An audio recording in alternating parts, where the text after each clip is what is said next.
खंडवा में उपचुनाव का शंखनाद, 44,000 करोड़ रुपए की सौगात, सीएम शिवराज के दिखे कई अंदाज, किशोर के गीत नंदू भैया की आई याद। 27 अगस्त को बीजेपी कार्यालय में सीएम शिवराज की मौजूदगी में राष्ट्रीय सह संगठन मंत्री शिव प्रकाश ने मीटिंग ली और 28 अगस्त को सीएम शिवराज ने खंडवा में सौगातों की झड़ी लगा दी। 44,000 करोड़ रुपए के विकास कार्यों को पूरा करने का सीएम ने आश्वासन दिया। वहीं 50,253 नए घरों की सौगात दी। करीब 363 निकायों के 1,29,292 लोगों को इसका फायदा मिलेगा। वैसे तो प्रधानमंत्री आवास योजना के तहत ये कार्यक्रम था, लेकिन यहाँ शिवराज के अंदाज ने भी खूब सुर्खियां बटोरी। 1,29,000 को बहुत बहुत बधाई देता हूं। आज उनके खाते में 600 करोड़ से ज्यादा की राशि गई है। वो समय पे काम पूरा करें और जो शेष रहे वो भी चिंता न करें, उनकी भी व्यवस्था की जाएगी। 2024 हमारा टारगेट है, हर एक को पक्की छत उपलब्ध करा देंगे।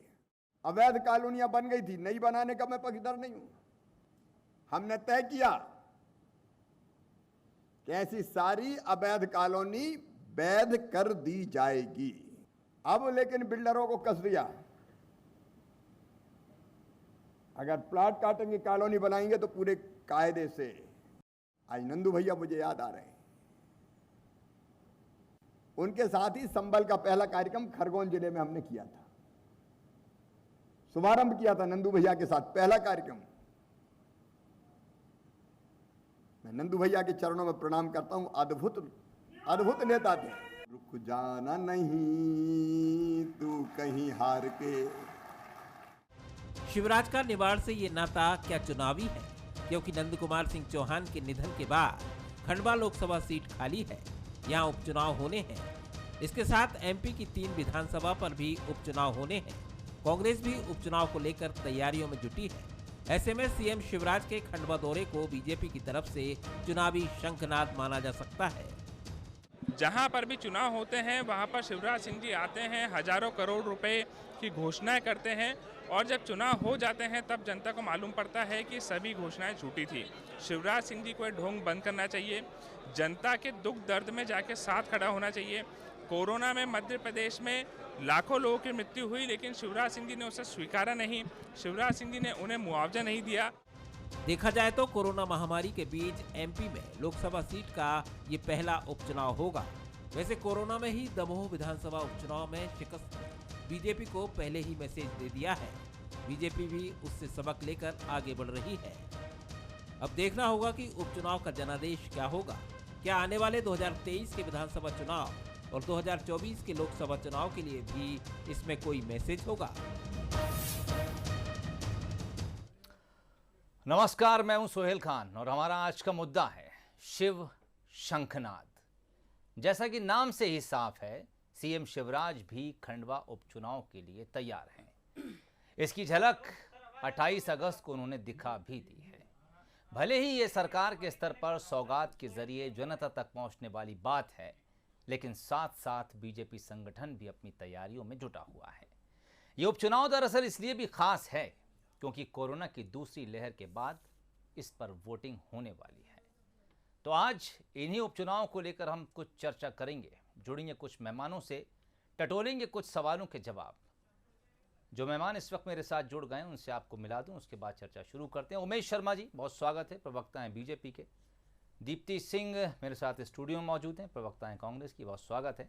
सुशील शर्मा साहब जुड़े हैं, वरिष्ठ पत्रकार हैं और पत्रकारिता में जाना माना चेहरा है, नाम है। शुरुआत सुशील साहब आपसे करना चाहूँगा। आज सीएम शिवराज सिंह चौहान ने खंडवा के लिए सौगातों का पिटारा खोल दिया, अगर हम ये भी कहें तो गलत नहीं होगा। हालांकि अगर इतिहास उपचुनाव का उठा के देखें हम, तो ऊंट जो है वो सत्ता की तरफ बैठता नज़र आता है। हालांकि आप दमोह उपचुनाव को एक्सेप्शन के तौर पर छोड़ सकते हैं, लेकिन सवाल जिसको मैं आपसे समझना चाहूँगा वो यही कि क्या उपचुनाव से पहले सत्ताधारी दल को उस इलाके के लिए घोषणाओं के पिटारे खोलने की ज़रूरत होती है? अगर होती है तो क्यों होती है? क्या पुराने काम कम पड़ जाते हैं, छोटे पड़ जाते हैं, या फिर उपचुनाव के बीच नई घोषणाएं एक नए घोषणा पत्र की तरफ इशारा करती हैं कि अगर हम आए तो ये सब काम या फिर ये तमाम चीजें आपको आसानी से मिल जाएंगी।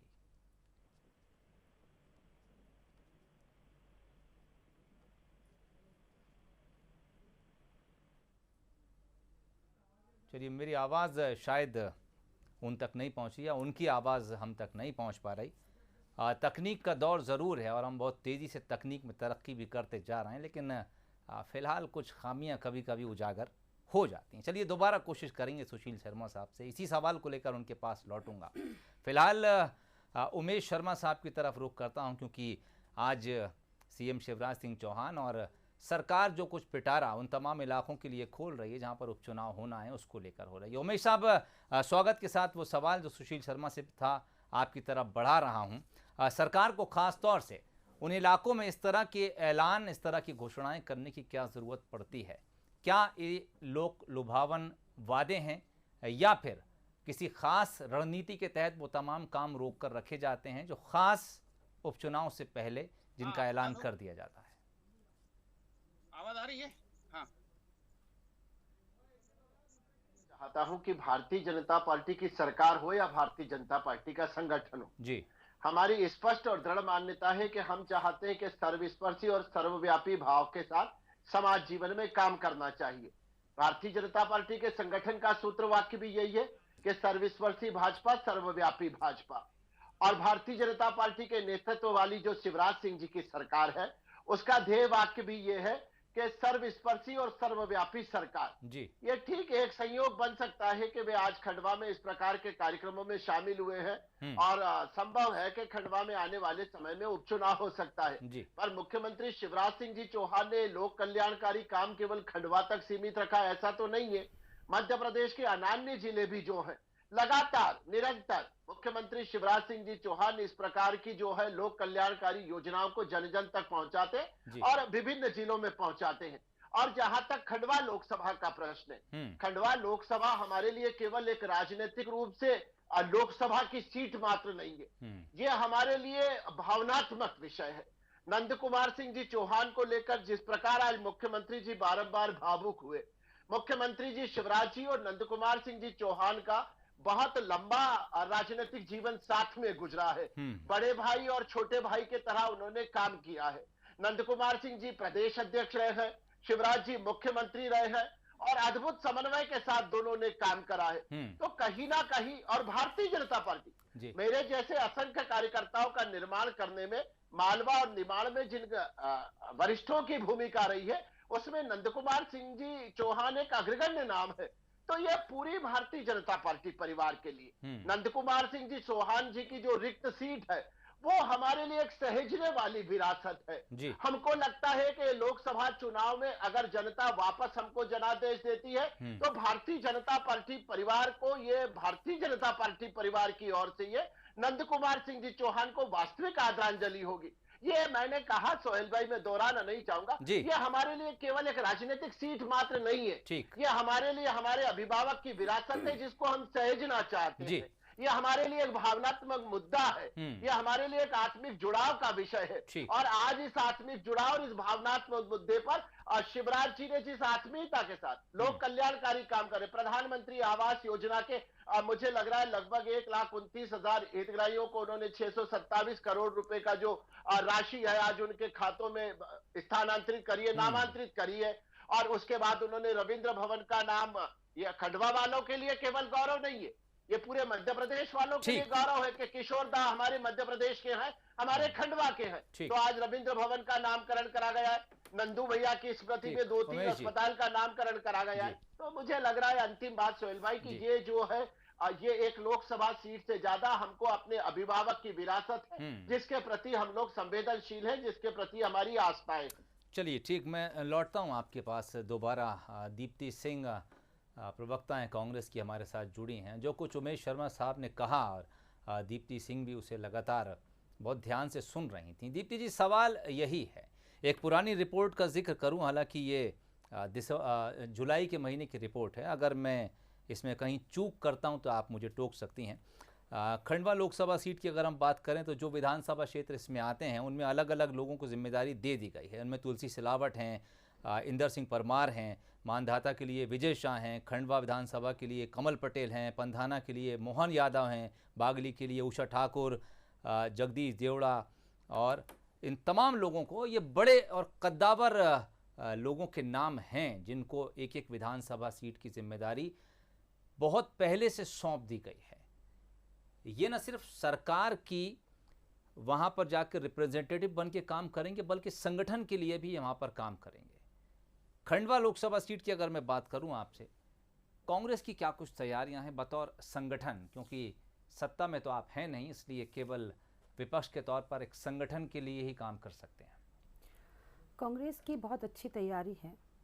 पिछले जो भी उपचुनाव हुए, चाहे आप मैयर का उठा के देखिए, चाहे आप दमोह का उठा के देखिए, और कांग्रेस ने अच्छा परफॉर्मेंस दिया अपना। अब बात अगर हम करते हैं कि जो आज मुख्यमंत्री जी खंडवा में करके आए, घोषणाओं की जो बौछार लगाई उन्होंने और जो उन्होंने पिटारा खोला, ये कोई नई चीज़ नहीं है। जब भी मध्य प्रदेश में उपचुनाव होते हैं तो इसी तरीके से मुख्यमंत्री जी की भावनाएं जाग जाती हैं। जैसा कि भारतीय जनता पार्टी के प्रवक्ता ने कहा, मेरे भाई ने कहा कि हमारे भावनात्मक हमारे लिए वो सीट है, तो सारी भावनाएं उपचुनाव के समय पे जागती हैं। और मुझे अच्छे से याद है कि इनके ही पार्टी के वरिष्ठ नेता रघुनंदन शर्मा जी ने मुख्यमंत्री जी को नाम दिया था घोषणावीर। इसीलिए नाम दिया था कि घोषणाएं पे घोषणाएं, घोषणाओं पे घोषणाएं, घोषणाओं पे घोषणाएं होती रहती हैं। अगर ये घोषणाएं पूरी होती तो क्या मध्य प्रदेश में आज ये हालात निर्मित होते कि जो मध्य प्रदेश में आज मुख्यमंत्री जी ये कहते हैं कि ये आत्मनिर्भर मध्य प्रदेश है। मैं कहीं दूर नहीं जाऊंगी, अभी रक्षाबंधन के कुछ समय पहले जो खुद को मुख्यमंत्री अपने भाई कहते हैं, हम सिर्फ उन योजनाओं की, शिक्षा की बात करें, शिक्षाओं का इन्होंने घोषणाओं का पिटारा खोल रखा है, रोजगारी का इन्होंने पिटारा खोल दिया, इन्होंने सुरक्षा का पिटारा खोल दिया। आए दिन तो हम मध्य प्रदेश में यही देखते हैं कि रक्षाबंधन पे सौगात तोहफे में उनको डंडे मिल रहे हैं बहनों को, और कान पकड़ के उठक बैठक लगाई जा रही है। ये कितने दुर्भाग्य की बात है कि आपकी घोषणाएं हैं और आप एक बात करते हो लंबी लंबी घोषणाओं की, और जब बात आती है उन्हें कुछ देने की तो वहाँ सामने नज़ारे ये आते हैं, ये किसी से नहीं छुपा है। बात करते हो आप रोजगार की घोषणाएं करते हो। इनके प्रधानमंत्री कहते हैं कि साल में 2 करोड़ लोगों को रोजगार मिलना चाहिए, और वहीं आज ही एक बेरोजगार इंजीनियर ने अपने परिवार के साथ आत्महत्या करी। ये कैसा मध्य प्रदेश है? ये इतनी झूठी घोषणाएं क्यों की जाती हैं? मैं पूछना चाहती हूँ कि ऐसी झूठी घोषणाएं क्यों, आपकी चुनाव के टाइम पे ये भावनाएं क्यों जाग जाती हैं? उमेश साहब, आप ज़रूर कुछ कहना चाह रहे हैं, लेकिन उससे पहले मैं अपनी बात, दीप्ति सिंह से मेरा सवाल एक और है। दरअसल जब हम कांग्रेस से संगठन पर बात करते हैं तो आप सरकार पर उसको लेकर आ जाते हैं। मैंने एक लंबी चौड़ी फहरिस्त, दरअसल किसी और की रिपोर्ट है, और वो नाम मैंने ख़ास तौर से इसलिए गिनाए थे, मैं चाहता था कि दीप्ति सिंह भी 2-4 नाम ऐसे गिना दें जो खंडवा में या फिर जिन 3 विधानसभा सीटों पर उपचुनाव होने हैं वहाँ के जिम्मेदार बना दिए गए हों। अगर आपकी तरफ से नाम नहीं है तो फिर आप ये भी मान लीजिए कि ज़मीन पर काम नहीं हो रहा, और बीजेपी की तरफ से अगर संगठन ने नाम दे दिए तो आप ये तय मान लीजिए कि वहाँ पर काम शुरू हो गया है। सबका अपना तरीका होता है पार्टी का, सब अपने संगठन में अपने तरीके से काम करते हैं। उनके यहाँ पे अगर पहले लिस्ट जारी कर दी गई है तो इसका मतलब ये नहीं है कि हमारी संगठन में तैयारी नहीं है। इसके उपचुनाव से पहले हमने कई रिजल्ट आपको दिखाए और सामने भी आए, और जनता ने परिणाम भी दिए और हमारे काम के दम पे दिया जी। तो ऐसे नहीं कह सकते कि संगठन की हमारी तैयारी नहीं है। हमारी इंटरनल पूरी तैयारी है, और समय आते ही लिस्ट जारी हो जाएगी कि किसे किसे क्या क्या जिम्मेदारियां दी गई है। ठीक, समय आएगा और लिस्ट जारी हो जाएगी। दीप्ति सिंह का दावा है। उमेश शर्मा साहब, क्या कुछ जवाब आपके पास? नहीं, कांग्रेस पार्टी की जो दीदी बता रही है कि इंटरनल तैयारी है, वो तो सतह पर भी दिखाई दे रही है। आज ही अरुण यादव ने ट्वीट करके अपनी तैयारी के बारे में जानकारी दी है, और सुरेंद्र सिंह जी सेरा तो अपनी धर्मपत्नी के साथ ढोल लगाने के साथ इस तैयारी का ऐलान हर बैठकों में करते। कमलनाथ जी का कुर्ता पकड़ने के लिए दिल्ली तक पहुंच गए थे और अपनी तैयारी का ऐलान करके आए थे। तो तैयारियां अपनी अपनी है। दीदी सही कह रही है कि हर संगठन की अपनी कार्य पद्धति होती है, अपनी तैयारी होती है। हम संगठनात्मक रूप से भारतीय जनता पार्टी को मजबूत करके ये जो हमारा भावनात्मक, मैंने कहा लगाव वाली सीट है, इसको वापस प्राप्त करना चाहते हैं। और कांग्रेस पार्टी में तो मुझे खैर हमारा विषय नहीं है, ये उनका आंतरिक विषय है कि किसको चुनाव लड़ाते हैं। पर मुझे लग रहा है कि छत्रपों की तलवारें तन गई है। कमलनाथ जी ने अपनी मंशा जाहिर कर दी है कि सब कुछ चलेगा, पर अरुण यादव नहीं चलेगा। उन्होंने कह दिया कि एक्सपायरी डेट की दवा मान लिए गए हैं। और दिग्विजय सिंह जी अरुण यादव जी की पीठ पर हाथ धर के दमदारी के साथ खड़े हैं। अरुण यादव जी ट्वीट कर रहे हैं, आज का ट्वीट है, और दिग्विजय सिंह जी उसको रीट्वीट कर रहे हैं। तो मुझे लग रहा है खैर उनका विषय, हमको उससे कोई लेना देना नहीं है। सोहेल भाई, दीदी जवाब नहीं दे पाई थी। आपने हमारे संगठन से संबंधित कुछ नामों का उल्लेख करा था, आदरणीय दीप्ति जी नहीं बोल पाई। मैं बता देता हूं, आपने जो नाम बताए, तुलसी सिलावट जी है, इंदर सिंह जी परमार है, गोपी कृष्ण नेमा है, सुदर्शन गुप्ता है, भारतीय जनता पार्टी के और भी लोग हैं। यह हमारे अपने संगठन की सोहेल जी कार्य पद्धति है। हमारे यहाँ 3 स्तर की व्यवस्थाएं होती है। मैंने वो तमाम नाम एक रिपोर्ट के जरिए गिना चुका हूं। मैं चाहूंगा कि थोड़ा प्रदेश, एक संभाग से और एक जिले से हमारी हर चुनाव समय कम है, इसलिए थोड़ी आज मेरे साथ बाध्यता ज्यादा है, मैं आपको रोकना चाहूंगा। सुशील शर्मा साहब, शुरुआत में जरूर हमारा संपर्क उनसे कट गया था, लेकिन चलते चलते मैं एक बार उनकी राय जरूर इस पूरे मुद्दे पर लेना चाहूंगा।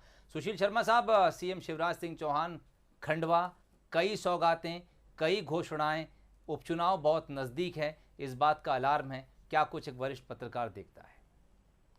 देखिए सोहेल जी, ये पहली बार तो हो नहीं रहा है कि उपचुनाव के पहले सरकार घोषणाएं न कर रही है। हमने देखा होगा पिछले 15 साल के कार्यकाल में बीजेपी ने जहां जहां भी उपचुनाव है वहां पर कई तरीके की घोषणाएं की, और दरअसल ये घोषणा इसलिए की जाती थी कि सारे ही विधानसभा क्षेत्रों का एक ही तरीके से या समग्र रूप से विकास संभव नहीं है। लेकिन जहां कहीं परिस्थितिजन्य उपचुनाव का सामना सरकार को करना पड़ता है तो वहां विशेष सौगात देकर जनता को लुभाने की, जनता को आकर्षित करने की कोशिश राजनीतिक दलों द्वारा की जाती है।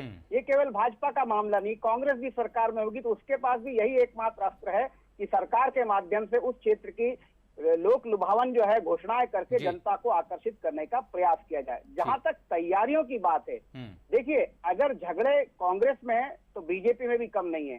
बीजेपी में अभी भी उमेश जी एक नहीं कह सकते कि टिकट किसको मिलेगा। कृष्ण मुरारी मोघे जी दावेदारी कर रहे हैं, अर्चना चिटनिस जी की दावेदारी है, और स्वर्गीय नरेंद्र सिंह चौहान जी के पुत्र भी दावेदारी कर रहे हैं। तो और वही स्थिति कांग्रेस की। कांग्रेस में थोड़ा सा मुझे हैरानी होती है कि कमलनाथ जी जैसे वरिष्ठ नेता, एक पूर्व केंद्रीय मंत्री, पूर्व प्रदेश अध्यक्ष, एक कांग्रेस के कद्दावर नेता के पुत्र की जिस तरीके की उपेक्षा कर रहे हैं, वो मुझे लगता है कि कांग्रेस जो उम्मीद की जाती थी कमलनाथ जी से कि समन्वय स्थापित करेंगे, बड़े नेता हैं, अनुभवी नेता हैं, राजनीतिक अनुभव बहुत ज्यादा है, तो लेकर साथ चलेंगे। लेकिन क्या लगता है चलने जैसी स्थिति नहीं। अरुण यादव पे दांव खेल लेना चाहिए कमलनाथ को क्या?